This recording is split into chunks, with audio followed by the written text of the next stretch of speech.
Meet our financial director. I'm Nick Pronger from Brilliant Computing, and we've made this video for 3 reasons. Firstly, we want to show you our products. Secondly, we want to show you our products being used by our clients. And thirdly, we want to make you think about how you use computers and technology with handicapped people.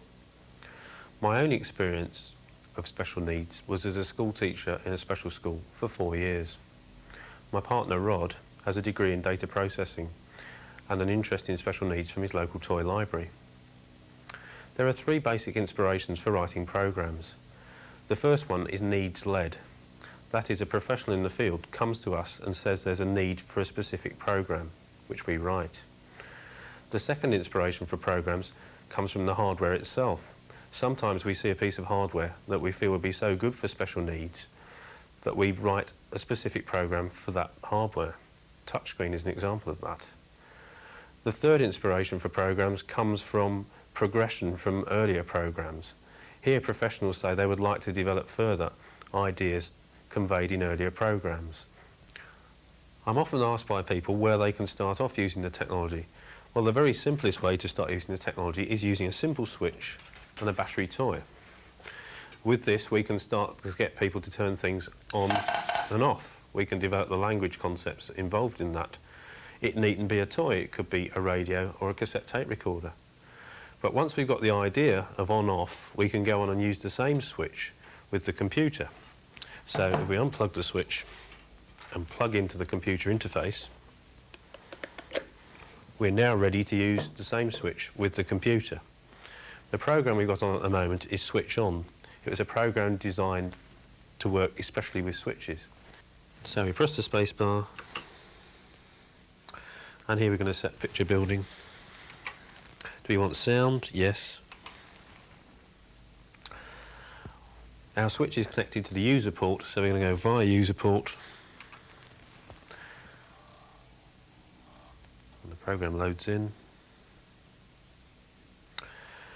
Now it's asking how many switches we're going to use and how we're going to use them. Well, we're only using one switch, so we're putting either switch here.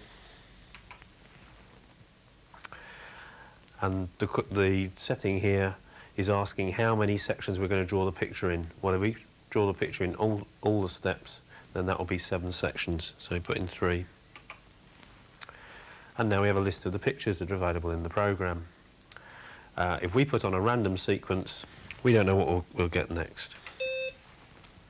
And now, using the switch, we can control the computer.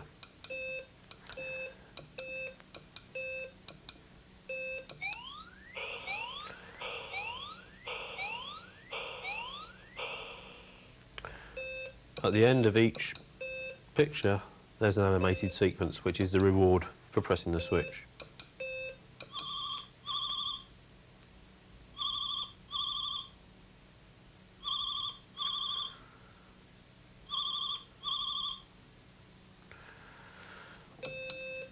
The program will run on continuously, giving us different pictures.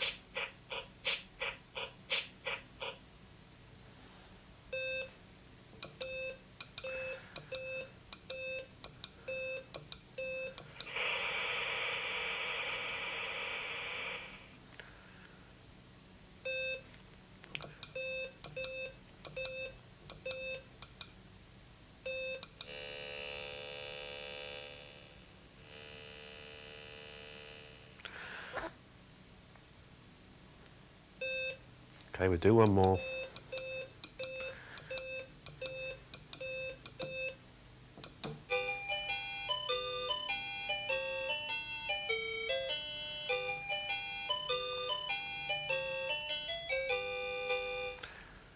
And when we've finished using the program, we can get a readout of how we've done in using that program, giving an average score. So you can set the program up and leave someone to do it and come back in a few minutes and find out if they've done it and if they've got it right. Are you ready? Are you ready? Are you watching? Are you watching? You're not watching. Oh, lots of interesting things happening. Ready, steady, go! It's the boy again.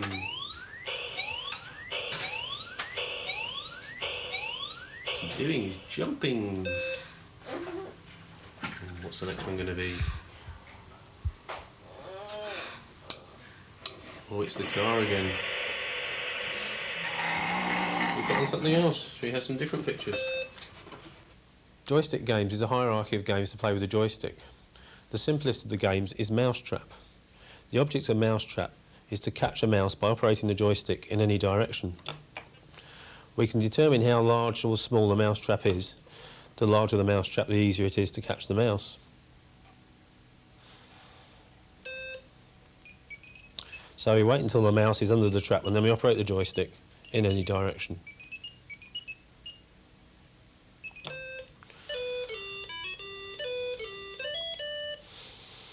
Another operation of the joystick makes the game run on. If we're too quick, the mouse runs away.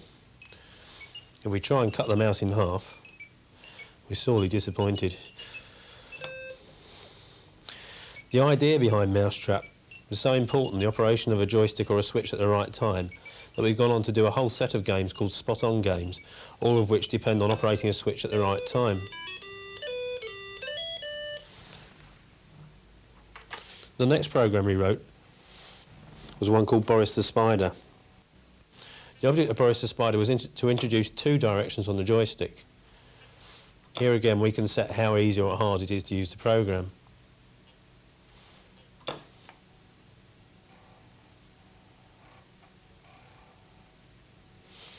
Boris moves up and down on his thread according to whether you pull the joystick towards you or away from you.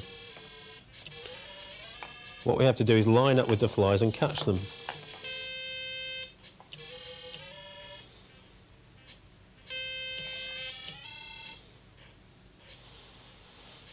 It's interesting to watch people using this program for the first time. They tend to go for all the flies and catch none of them.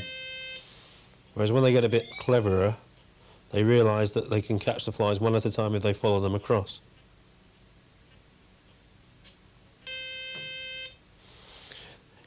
The program gives you a time readout, so if you have two people competing against each other, they can see who can catch the flies quickest.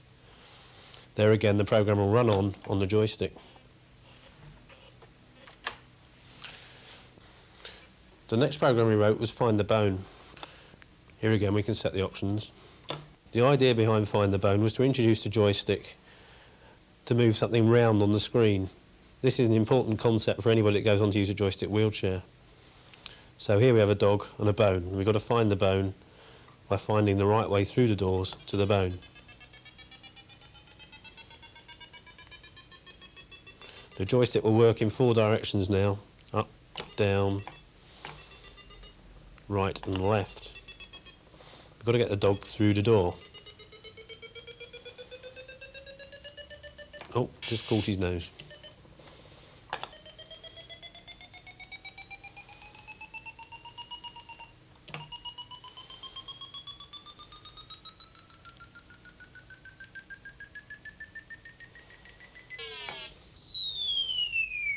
When we get the bone, we get a bone in a dog. So the more bones we get, the more bones in dogs we get, which I use as a counting practice tool. There again, the game runs on, and we can go after another bone in another position.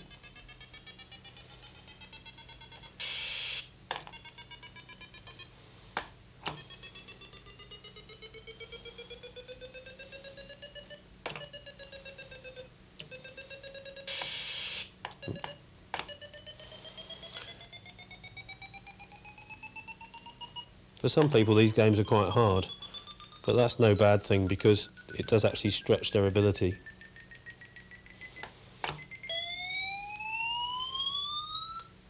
Now we have 2 bones.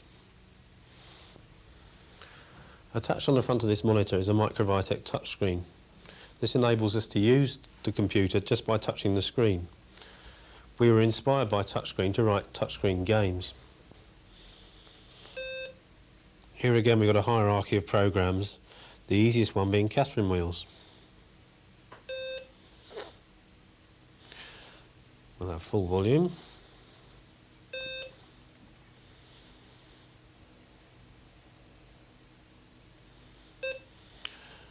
And now the object of the program is for the user to reach out and touch the firework.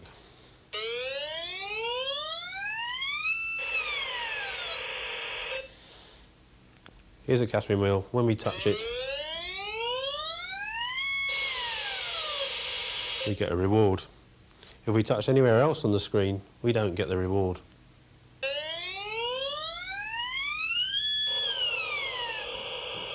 So the object of this program is to get someone to reach out and touch a specific thing on the screen. Another program that shows what touchscreen can do is Honeybee.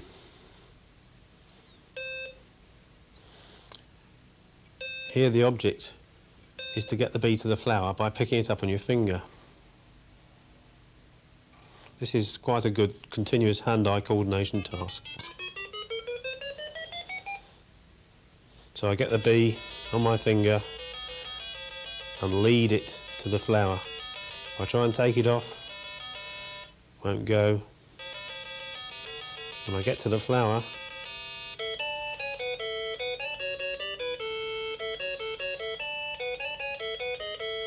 I get a reward sequence.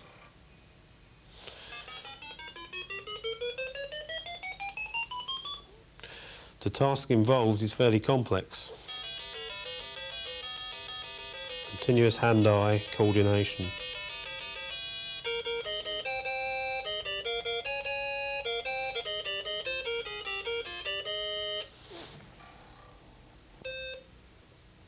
The hardest program on the disk is Mixed Up Motorway. Here we can select the number of vehicles, number of types of vehicle, and number of colours.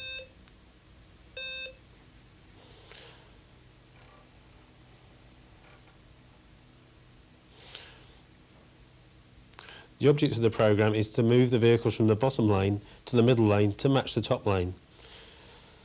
So the blue bus will go under the blue bus, the green lorry will go under the green lorry, yellow car,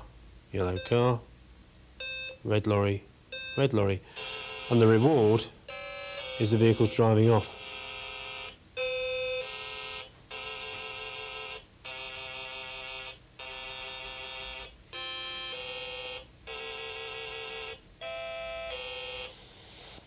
The interesting thing is, if we get them wrong, we have a problem-solving task.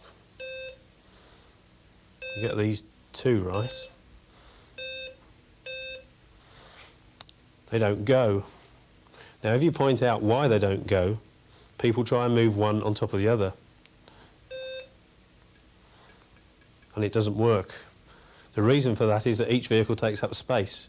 So the problem to be solved is how to move the red lorry to there. If we park the green lorry, we can then move the red lorry and then put the green one under the green lorry.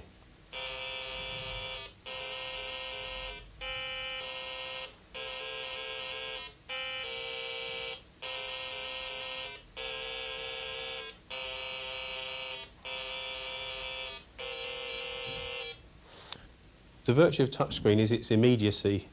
It's a very motivating tool and people want to use it. It appeals to a wide age range.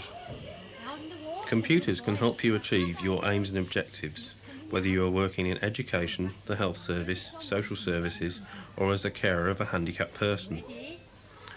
The technology can be a powerful tool in enabling the achievement of your current goals, as well as opening up a host of new opportunities. Given the right software and input devices, computers are capable of motivating people across the age and ability range.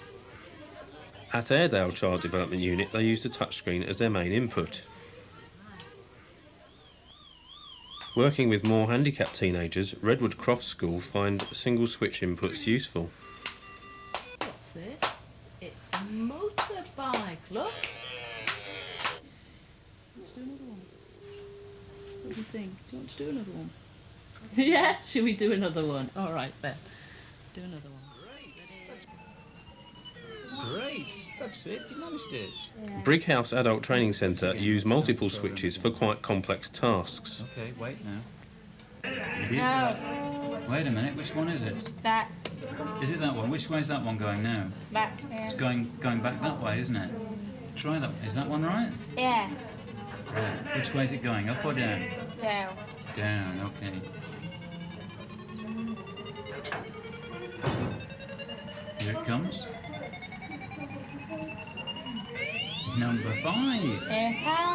Well, The rewards offered by the use of the technology can be both short and long term. Short term in the form of musical and visual sequences, and long term as a sense of achievement and increased self-esteem. A boat. Yeah, come on. Come on, hooray! very steady. Oh, I think he needs to come back the other way. Quick. That's it. That's good. A bit more. Oh, thank heavens for that. Whoa! Smash, bash, crash. 137. That's a great score. Computers can give the user the opportunity to do something independently of an adult, possibly for the first time. When working with peers, new possibilities for cooperation and language development occur. These two students are learning to take turns as well as word matching.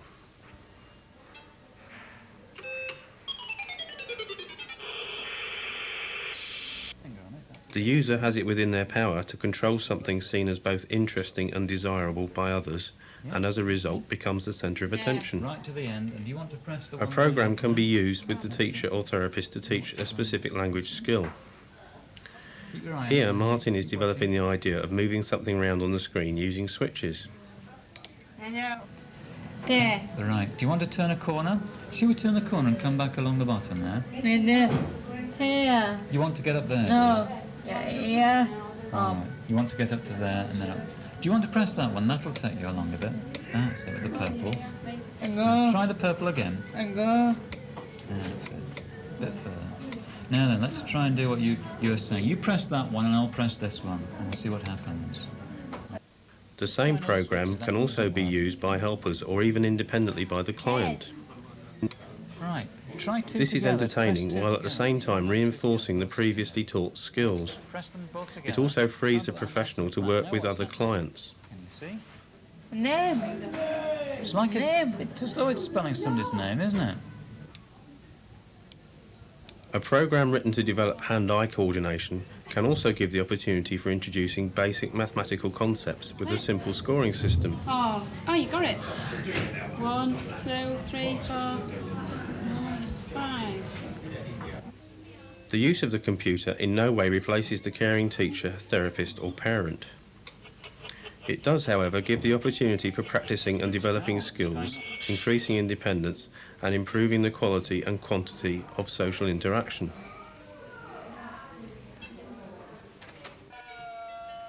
Computing should be a fun activity for all involved.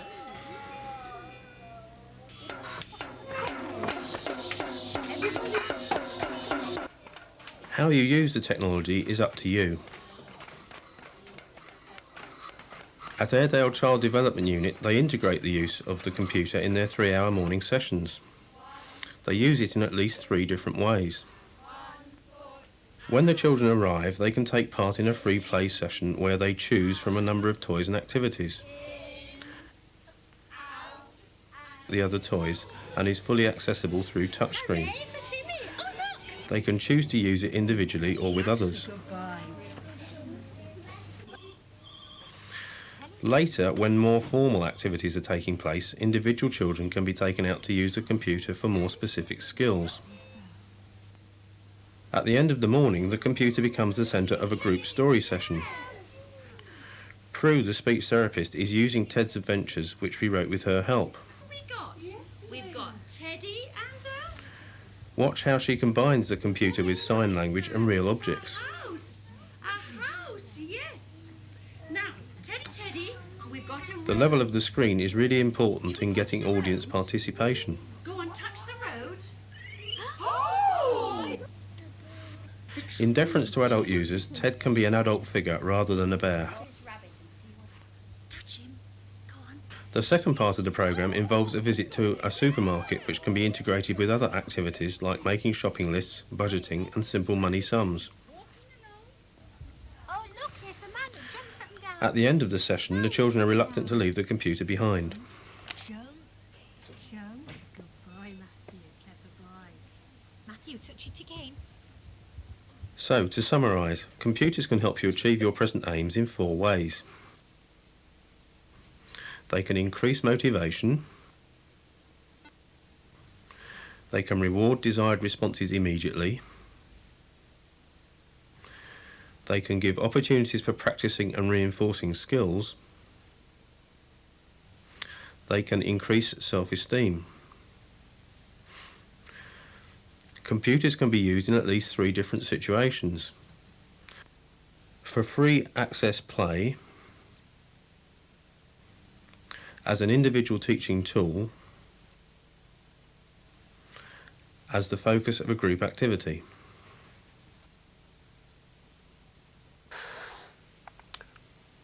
We started off using the single switch with the battery toy.